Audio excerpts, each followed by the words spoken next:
வேப்ப மரம் சித்திரை மாசத்துல பூத்து காய்த்து வைகாசி ஆனி மாசத்துல பழமாகி அதெல்லாம் கீழே உதிர்ந்து கிடக்கும். இந்த பழத்தை பார்த்துருக்கீங்களா? அது நீள்வட்ட கோள வடிவமா இருக்கும்.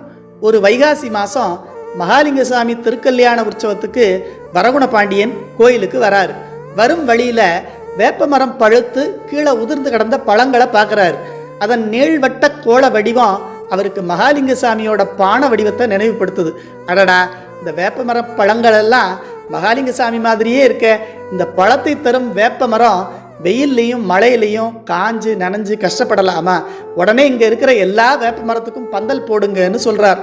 இதை காம்பவிழ்த்து உதிர்ந்த கனியுரு கண்டு வேம்புகட்கெல்லாம் விதானம் அமைத்தோம்னு 11ஆம் திருமுறை திருவிடைமருதூர் மும்மணி கோவையில வரகுண பாண்டியனின் பெரிய அன்பாக பட்டினத்தார் அருளி செய்கிறார்.